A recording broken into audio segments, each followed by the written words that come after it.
প্রধানমন্ত্রী শাসিত সরকারের বদলে মন্ত্রিপরিষদ শাসিত সরকার চায় এনসিপি। একই সাথে নির্বাচনী আসনের সীমানা পরিবর্তনের পাশাপাশি ঐক্যমত কমিশনের কাছে দলটির প্রস্তাব একই ব্যক্তি দুইবারের বেশি প্রধানমন্ত্রী বা রাষ্ট্রপতি হতে পারবেন না। বিস্তারিত নাবিল জাহাঙ্গীরের রিপোর্টে। শনিবার দিনব্যাপী জাতীয় ঐকমত্য কমিশনের সঙ্গে সংসদ ভবনের এলডি হলে সংস্কার প্রস্তাব নিয়ে সংলাপ করে জাতীয় নাগরিক পার্টি এনসিপি। এ সময় রাষ্ট্রের মৌলিক সংস্কারের মাধ্যমে ফ্যাসিবাদী ব্যবস্থার বিলোপে জোর দেয় দলটি। আলোচনা হয় ক্ষমতার ভারসাম্য, শান্তিপূর্ণ ক্ষমতা হস্তান্তর প্রক্রিয়া, নারীর ক্ষমতায়ন, নির্বাচনকালীন সরকার ব্যবস্থা ও সংবিধান সংশোধনের ক্ষেত্রে গণভোট বাধ্যতামূলক করা নিয়ে।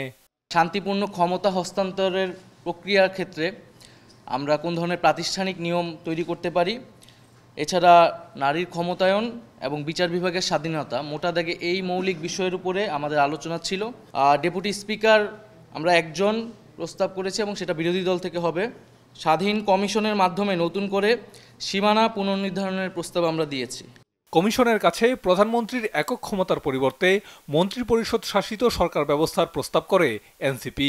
সেই সাথে দুইবারের বেশি প্রধানমন্ত্রী বা রাষ্ট্রপতির দায়িত্ব পালনেরও বিরোধিতা করে দলটি। আমাদের যে সংবিধানে এক ব্যক্তি কেন্দ্রিক একটি কাঠামো, প্রধানমন্ত্রীর কাছেই সব ক্ষমতা কুক্ষিগত, সেটার কিভাবে গণতন্ত্রায়ন করা যায়। আমরা প্রধানমন্ত্রী শাসিত সরকার নয়, বরং মন্ত্রিপরিষদ শাসিত যে সরকার সেটার প্রস্তাবনা দিয়েছি। দুইবারের বেশি প্রধানমন্ত্রী হতে পারবে না, টার্ম লিমিট থাকবে দুইবার সর্বোচ্চ, রাষ্ট্রপতি এবং প্রধানমন্ত্রী উভয়ের ক্ষেত্রেই। এর আগে স্বাগত বক্তব্যে ঐকমত্য কমিশনের সহসভাপতি ডক্টর আলী রিয়াজ বলেন, ফ্যাসিবাদের বারবার ফিরে আসা ঠেকাতে রাষ্ট্রের গঠনমূলক সংস্কারের জন্য জাতীয় ঐকমত্যের বিকল্প নেই। সকলে মিলে যেন আমরা একটি নতুন বাংলাদেশ করতে পারি, যেন বাংলাদেশে ফ্যাসিবাদী শাসন ফেরত না আসে, যেন বাংলাদেশে গণতান্ত্রিক প্রতিষ্ঠানগুলো স্থায়ী রূপ নেয় এবং যেন মানুষের অধিকার প্রতিষ্ঠিত হয়। শনিবার বৈঠকটি সম্পূর্ণ না হওয়ায় আবারও ঐকমত্য কমিশনের সাথে সংলাপে বসবে এনসিপি। এছাড়া রবিবার আবারও বিএনপির সাথে ঐকমত্য কমিশনের বৈঠক রয়েছে।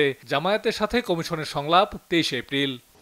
রাজনৈতিক দলগুলোর সাথে আলাপ আলোচনা শেষে রাষ্ট্র সংস্কারের বিষয়ে ঐকমত্যের ভিত্তিতে তৈরি হবে জুলাই সনদ।